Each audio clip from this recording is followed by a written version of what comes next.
Assalamualaikum dan selamat sejahtera. Kembali lagi bersama saya, Hani Isyirah dalam siaran 555. Jika kita lihat daripada video yang ditayangkan sebentar tadi, ini jelas menunjukkan kemerosotan akhlak remaja pada zaman kini, di mana ramai antara mereka yang terlibat dengan dadah, arak, zina dan aktiviti lain yang sangat bercanggah dan dilarang oleh agama Islam.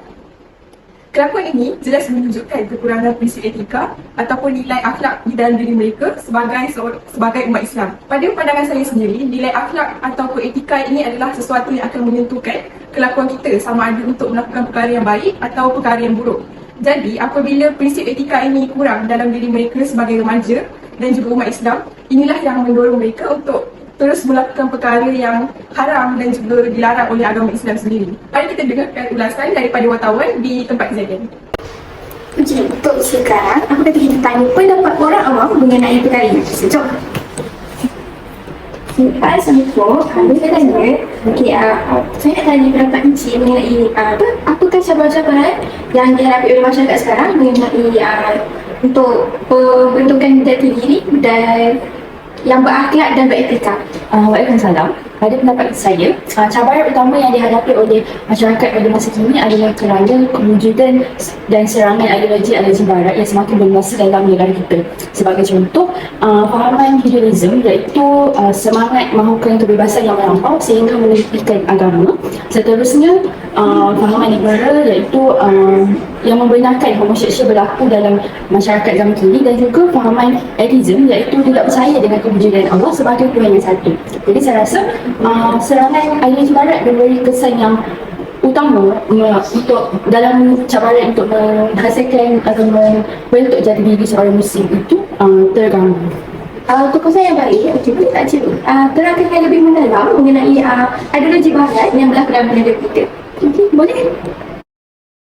Serangan ideologi barat ini lebih tertumpu untuk menarik pemikiran dan akal seseorang manusia. Tiada sebarang serangan fizikal dikenakan ke atas diri manusia tersebut, jadi ianya lebih mudah diserap dan diproses oleh akal seseorang manusia. Sebagai contoh, penyiaran filem-filem dan movie yang ditayangkan daripada negara luar di dalam aplikasi Netflix sering menunjukkan babak-babak dan contoh teladan yang membawa kesan buruk kepada masyarakat. Sebagai contoh, ideologi fahaman liberal seperti LGBT semakin berleluasa dalam movie-movie yang ditayangkan, menyebabkan masyarakat Muslim semakin menerima perkara yang terkutuk ini. Selain itu, terdapat juga segelintir influencer dan artis-artis popular yang menyokong LGBT secara terbuka di ruangan sosial media mereka dan seterusnya menjadi ikutan pada generasi masa kini. Perkara-perkara seperti ini mampu menjatuhkan nilai keimanan dan etika seseorang Muslim, seterusnya menyebabkan mereka menjadi semakin agresif dan membelakangkan agama dalam setiap perkara yang mereka lakukan. Sebagai contoh, seseorang Muslim yang terikut dengan fahaman dan ideologi hedonisme akan melakukan masalah sosial seperti meminum arak, mengambil dadah dan juga melakukan pergaduhan. Hal ini kerana mereka mahu kebebasan yang terlampau sehingga mampu menjauhkan diri mereka dari akidah seseorang Muslim. Itu pendapat orang yang pertama. So, kita nak tanya pendapat orang awam yang kedua pula. So, jom kita tanya pendapat mereka. Okay. Assalamualaikum Cik, boleh dengar kami? Okay, saya nak tanya Cik lah mengenai pendapat Cik mengenai cabaran-cabaran masyarakat zaman kini, iaitu cabaran memupuk jati diri Muslim yang berakhlak dan beretika. Pendapat Cik?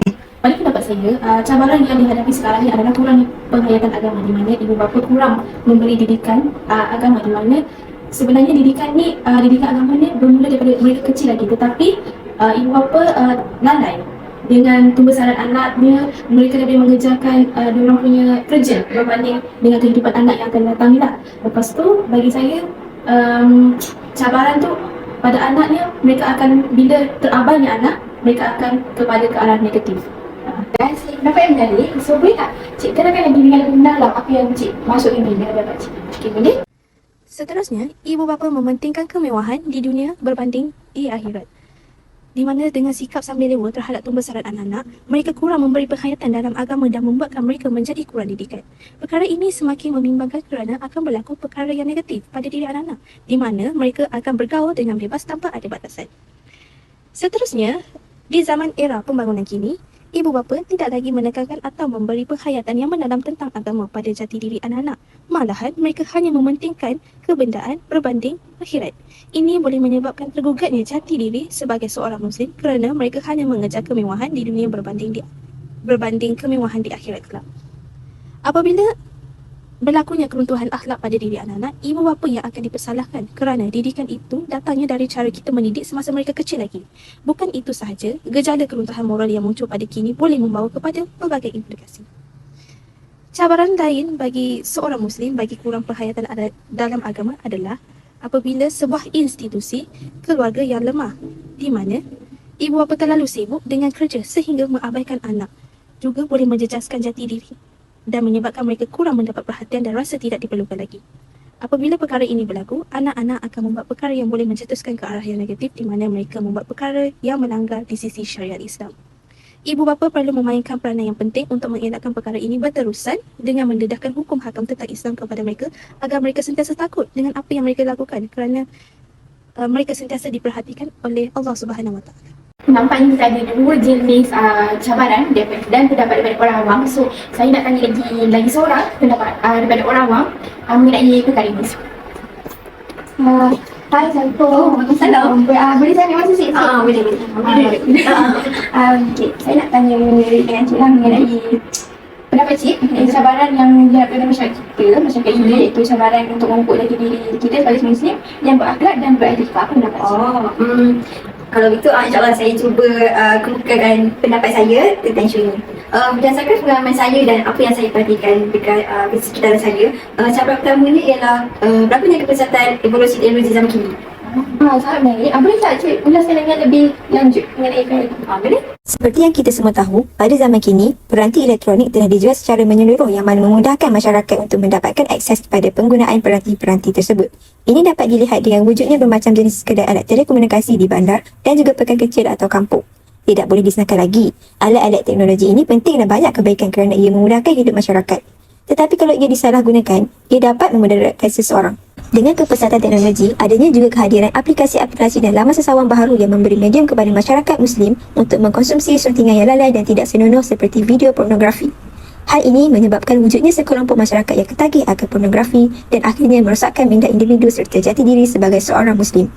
Terbukti bahawa penonton video duca akan mempunyai ingatan yang terjejas akibat daripada kerosakan saraf otak. Cabaran lain bagi seorang Muslim dalam membina jati diri yang baik adalah dengan munculnya pelbagai jenis aplikasi media sosial. Aplikasi rangkaian sosial biasanya membenarkan semua penggunanya berinteraksi secara bebas dengan khalayak global.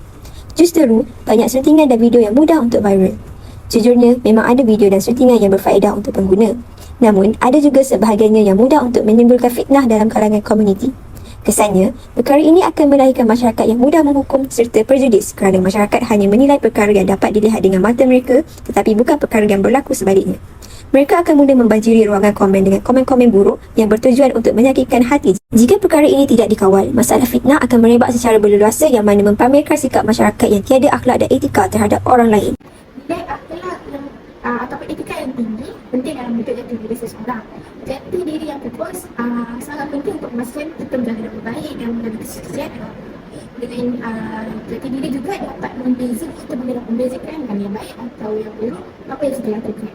Tetapi saya lihat masyarakat sekarang kurang sikap jati diri yang fokus pada ilmu Islam. Terutama sekali para remaja yang semakin apa dan semakin liar dalam melakukan perkara yang dilarang. Saya setuju dengan apa yang dikatakan oleh wartawan kita di sana. Saya rasa perkara ini berlaku kerana terlalu banyak cabaran dan halangan yang dihadapi oleh remaja ini untuk membentuk jati diri sebagai seorang Muslim yang sejati. Jika kita lihat pada zaman kini, banyak budaya ataupun amalan negara barat yang sering diamalkan oleh negara kita, Malaysia sendiri.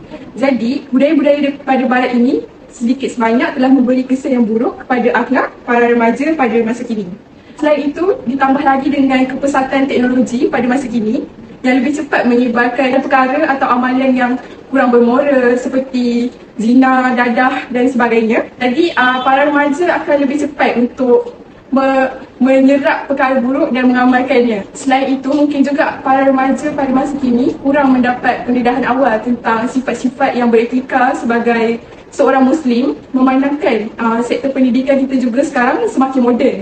Jadi apabila mereka lebih mudah terpengaruh dengan perkara buruk dan kurangnya didikan agama, inilah yang mendorong mereka untuk terus melakukan perkara yang bercanggah dengan agama Islam.